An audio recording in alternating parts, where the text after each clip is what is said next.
Hi, good morning guys. Welcome back. Yes, so finally makapag-video ulit tayo at makapag-upload. So pasensya na pala sa una kong video, medyo di siya maganda. Medyo boring din kasi wala masyadong effect. Pero ngayon, pinaghandaan ko na itong video na to na gagawin ko ngayon. So ayun nga pala, for today's video, pupunta tayo ng Carmen, Davao del Norte kung saan pinanganak at lumaki ang aking sawa. At papakita ko rin sa inyo kung gaano ka-strict sa bawat boundary dito. Yung nabanggit ko nga sa una kong video na kada boundary meron checkpoint at kailangan mong bumaba sa bus at dali ng mga gamit mo para screening. O, ganun. So, ganun talaga ka-ano rito, ka-equip at ka-safe dito sa Davao. So, ano pa hinihintay natin? Tara na, let's go!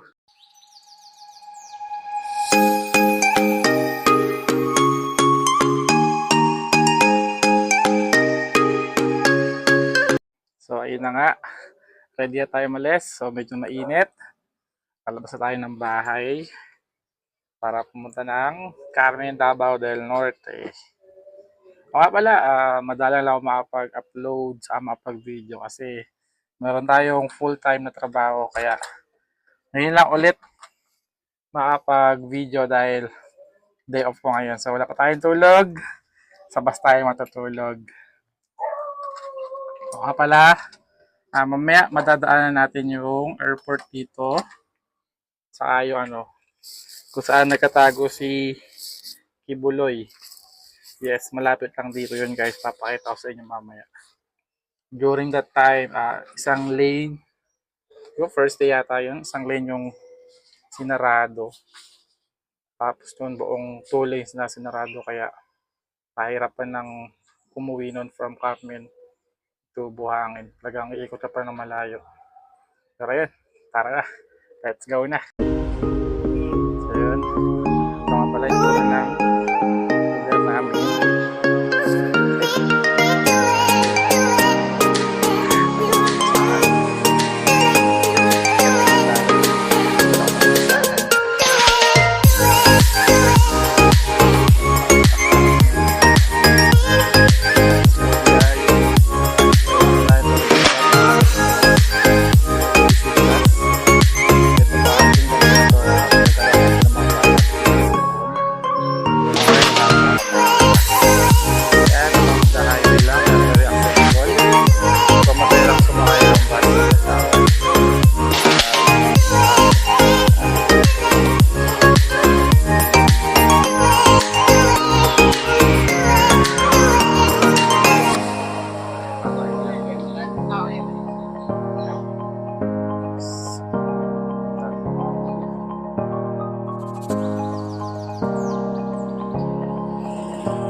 Talbos na tayo ng highway para magtabang ng bus.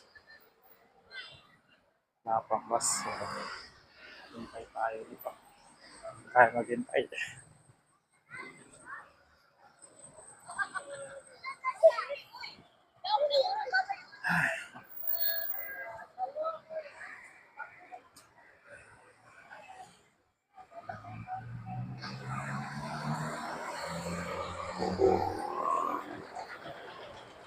So, ayun na nga, maghintay tayo ng bus. At nakikita na ako, parating. So, ayun na ang bus, parating na. Tagum. So, magdadalawang sakay tayo. Pala guys, malapit lang airport dito, kaya maraming aeroplano. So, sakay tayo ng bus.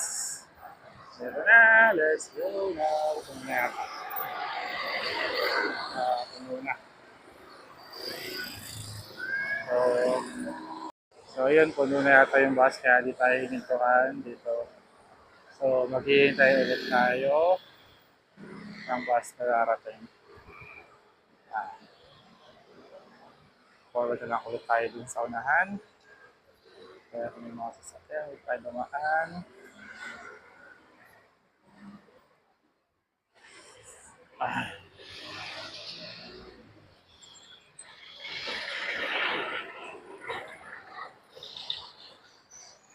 Ulit tayo ulit ng bus.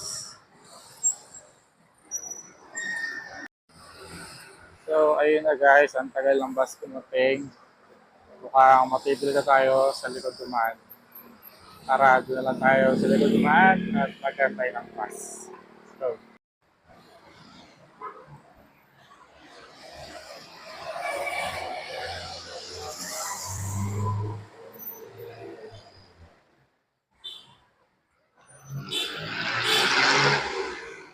So, dito tayo dadaan ngayon sa likod.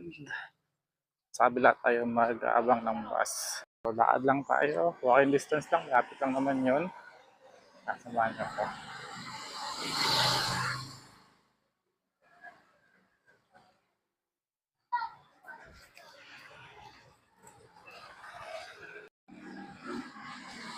So nga pala yung ng likod. Papuntang Buhangin Gym. Kasi meron doon terminal kung saan maraming bus sa van na tumatambay doon. Kaya doon tayo pupunta ngayon. Hindi ko alam guys kung bakit tayo pinagtitinginan. Every time na ito ang outfit ko na Ashi daw, pinagtitinginan ako ng mga tao. Mukha ba ako artista? Tao lang to. Medyo malayo-layo pa ang init.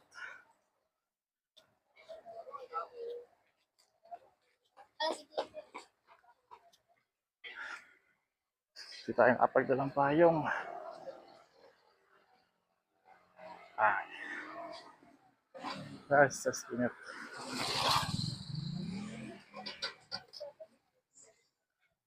Iskwapo muna tayo.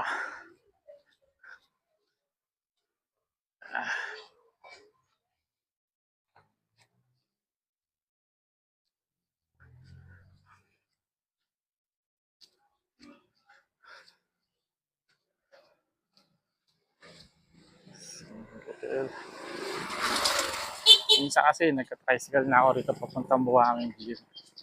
Pero ngayon, lakad lang tol, malapit lang naman. Saka para exercise na rin.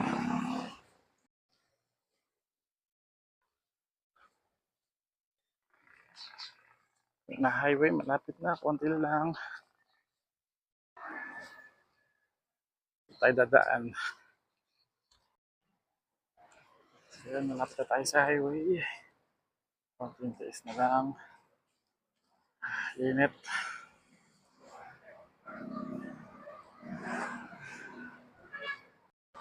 Ayun, finally, nasa highway na tayo. So, dun tayo pupunta. Na kung saan maraming bus na humihinto. Galing SM Ecoland. Isa kasing bus na nakita natin galing Agdao. So, madali kasi bus na tumadaan dun sa amin. Mas maraming bus na nagagaling sa SM. Kaya, dito lang tayo dumaan.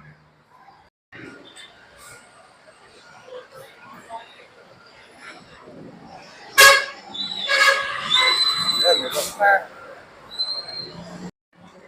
Oh, Barangay Hall, Barangay Buhangin. Ito silang stadium. Dito nagaganap ang lahat.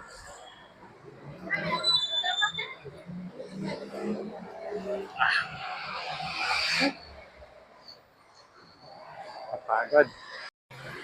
Yan na. Malapit na tayo. Konting days na lang.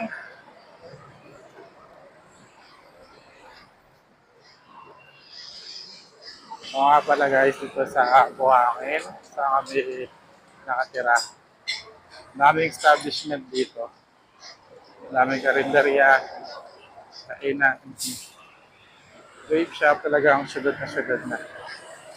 Kaya di ka ma-homesick. Pero syempre, iba pa rin ang Maynila. Kung kasi matataas ang building dito, di ka ano. Ang matataas lang dito mga bundok.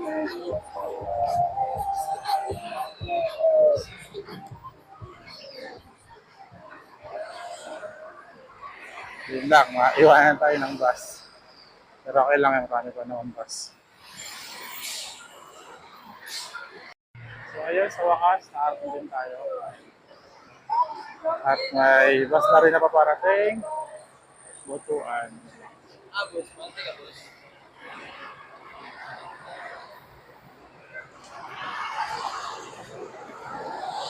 Kaya lang tayo kung sumati tayo ay maasapan.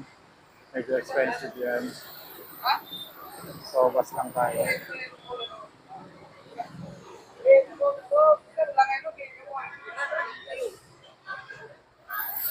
So, ayun, hintay-hintay lang tayo ng bus na tumating. Taste lang muna.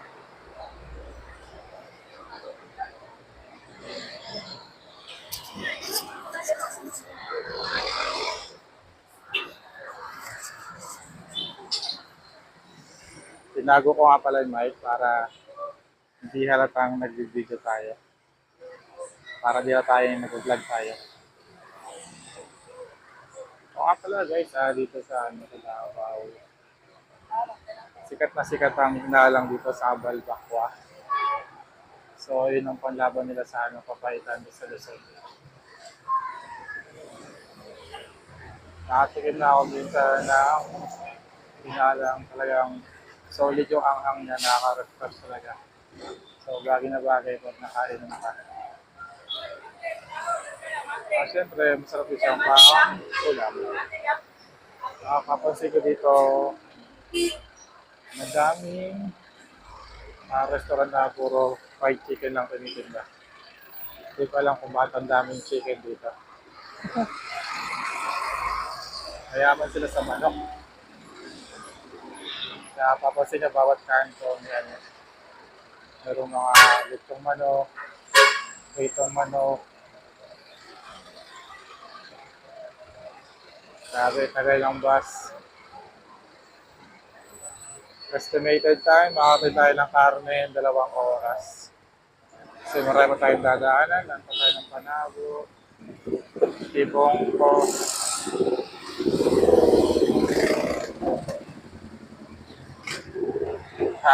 Hintay lang tayo. Nakakasakay din tayo ng bus.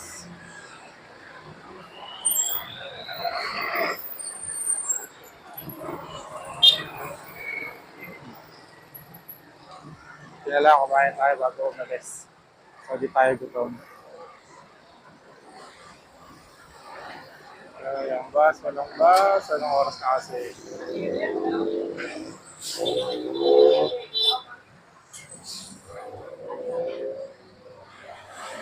Mati, madaw, mati, mati. Okay. Okay, mati ka. Saan? Saan ka?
Bili naman tayong tubig. Sobrang init. Oh, no, ako. Kaya maganda dito sa Carmen, guys. Dahil ano, yung tinitirahan ng asawa ko dito ay malapit sa highway, malapit sa terminal ng bus, saka bukod sa lahat, malapit sa palengke. Ito nga pala yan, mga fresh. Yung mga kulay tsaka isda. Ito sa palengke. Pero syempre, sa kanan natin pupuntahan yan. Bili mo tayo ng malamig na tubig. At sobrang uhaw pa na talaga.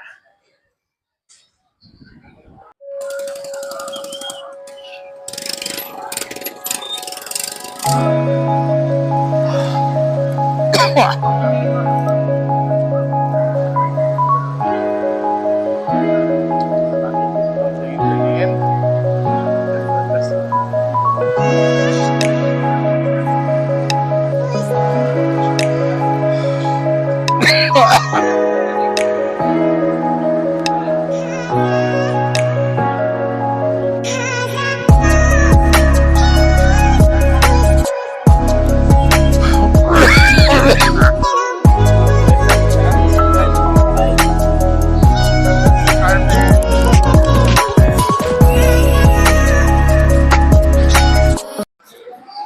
Yun nga pala guys, try kong bumalik dito mamayang gabi para makita nyo itsura at kung gaano kabuhay na buhay yung daan, yung bakanting daan doon. Mamayang gabi punong-puno ng mga street food doon. So bago tayo dadaan tayo doon para makita nyo. So bago tayo papasok ng terminal at yung barangay hall doon. Kasi yung andun yung logo ng I Heart Carmen. May live band doon. So, tituloy natin mamaya yan. Kaya po tayo magsaysay. Part pa din ng Carmen. And ice girl. Ayan pa ba? Wala na. So, yun na guys. Kaya tayo sa terminal ng Carmen. Kaya magsaysay. So, mag-isa pala tayo sa tricycle. So, magkita pa tayo ng nakakasama. So, okay. Ingat. Pwede pala maganda daan doon sa isa-isa. Ay, so,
Maganda tayo sa baba. Nakikita ko ng pati. Salo ka lang, Paul. Scooter tayo.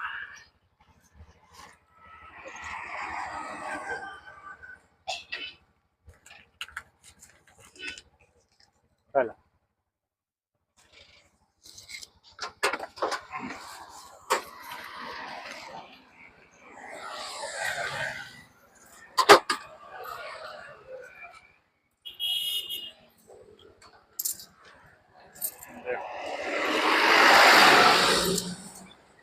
So, inaga, sinunod tayo sa Barangay Magsaysay.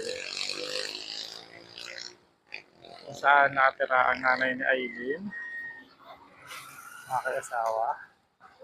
Ako na makikita nyo sa likod ko. Yes, salingan na yan. Ayun, isa sa mga banana plantation dito. At makita ko sa inyo. Dahil every time na gumagawa sila, hindi man sila nakakalabas na. Hindi man mabait naman yung mga kulong dito. Behave sila. Sa ganda nga namin kasi para yun yung pinaka-activity nila. Lalabas sila ng restaurant, tapos yan, magkatrabaho sa sagingan. At ng bagay. Sana may ganun sa Maynila. No? Kasa dito lang eh. So yun, lakad na naman tayo ng konti.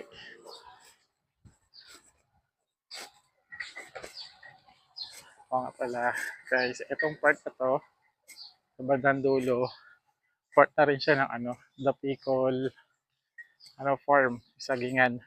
So every morning, meron itong dalawang tora-tora na umiikot-ikot nag-i-spray. Naalagaan nila mabuti yung saging.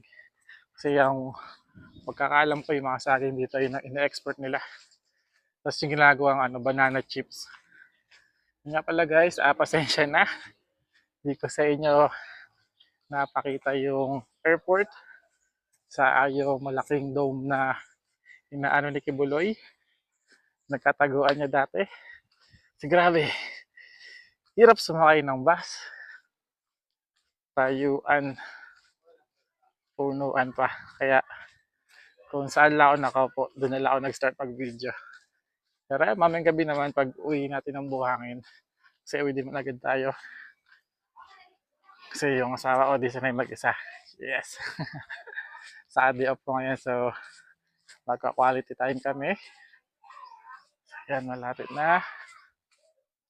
So yun na guys, hanggang dito na lang. So, abangan nyo ulit sa susunod kong video. Pipilitin ko na bumalik ng Carmen at libutin ko kayo doon.